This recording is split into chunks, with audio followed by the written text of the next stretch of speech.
आपने महंगाई का जिक्र छेड़ ही दिया तो सलमान साहब से पूछ लेते हैं। सलमान साहब, 11.5% तक हदफ मुकर्रर किया गया कि महंगाई को रोका जाएगा। ये कैसे मुमकिन होगा? क्या इस पर अमल दरामद कर सकती है हुकूमत? जहां पेट्रोल की कीमत बढ़ेगी, बिजली की कीमतें बढ़ेंगी, वहां महंगाई को कैसे कंट्रोल करेंगे?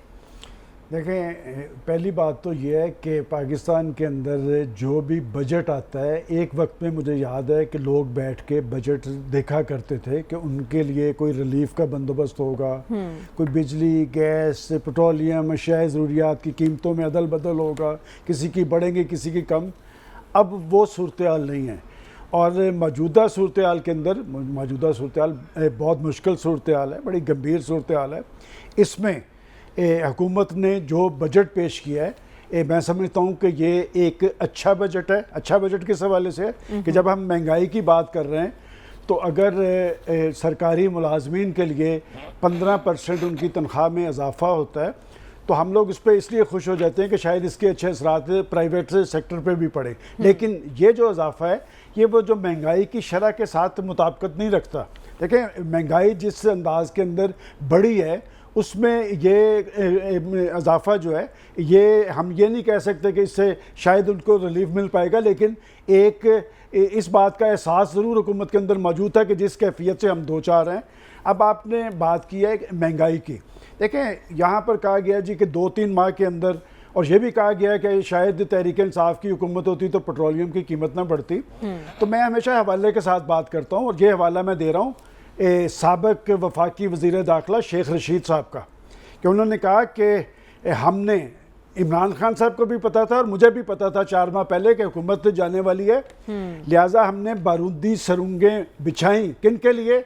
ये पाकिस्तान के हिब्बुल वतनी के इनके तकाजे हैं कि जी वो बारूदी सुरंगें मैं नहीं समझता ये हुक्मरानों के लिए बिछाई, ये पाकिस्तान के 22 करोड़ आवाम के लिए बिछाई। कि जी बात ये कि ये मुआहदा किसने किया था पेट्रोलियम का, और फिर उन्होंने जाते हुए जब सब कुछ गवा के होश में आए तो क्या हुआ कि 10 रुपये कम कर दी और 5 रुपये कम कर दी। मैं समझता हूँ कि पाकिस्तान के हुक्मरान किसी भी तबके से हों, जब वो मसनद इक़्तिदार पे बैठे होते हैं ना, उन्हें सिर्फ ये नहीं देखना होता है कि जी लोगों का मफाद क्या है, बहुत सारे तबकात के मफादात भी देखने में पड़ते हैं। लेकिन इस बजट में मैं समझता हूँ जो एक खुश आइंद बात है वो है ज़री सेक्टर के हवाले से। ज़राअत में इन्होंने बहुत सारी चीज़ों पे सेल्स टैक्स ख़त्म किया और ट्रैक्टर की इंपोर्ट पर भी जो टैक्स था वो ख़त्म किया है। और मैं हमेशा ये कहता रहा हूँ कि पाकिस्तान के अंदर ज़री मईशत मजबूत होगी तो पाकिस्तान खुशहाल होगा। इसलिए पाकिस्तान बुनियादी तौर पर एक ज़री मुल्क है। आज अगर पाकिस्तान, मैं आपको बताता हूँ, देखिए बात है कि पाकिस्तान के अंदर अगर फाका कशी नहीं हुई या कहत की सूरत हाल तारी नहीं हुई तो उसकी बड़ी वजह ही ये थी कि पाकिस्तान एक ज़री मुल्क था। लेकिन क्या काश्तकार को इस सारे बजट से कोई फ़ायदा हासिल होगा? जो आम काश्तकार है, जो बेचारा 1800 रुपये की गंदम जाके इसलिए बेच देता है कि उसके पास खाने के लिए कुछ नहीं रहता, उसके पास बच्चों की सेहत के लिए, तालीम के लिए कुछ नहीं रहता। जहाँ तक आपने महंगाई की बात की है, देखें मैं आज सारा बजट देखता रहा और मैं जितने आपके माहिरीन हैं उनकी बात भी सुनता रहा।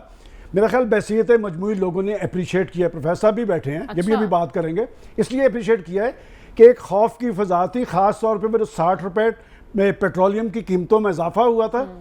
बात यह कि हुकूमतें तो कुछ भी कर सकती हैं और माजी के अंदर होता नहीं रहा कि जिन्होंने जो पाकिस्तान के अंदर रिलीफ के दावे लेके आए थे, जो पाकिस्तान के अंदर ये कहते थे कि हम डिफरेंट अंदाज की हुकूमत होगी, पाकिस्तान में सियासत में तब्दीली लाएंगे और सारे जो समरात हैं वो लोगों तक पहुंचाएंगे, उनके दौर में क्या हुआ? बात है कि अगर आप कंपैरिजन कर लें, मैं आज भी समझता हूँ इस हुकूमत ने दबाव में ये बजट दिया है। और मोहतात अंदाजे में मैं ये कह सकता हूँ कि इंतखाबात का प्रेशर भी इन पे मौजूद है। तो इसलिए जी मैं कह सकता हूँ कि ये इंतखाबात का प्रेशर भी उन पे मौजूद है।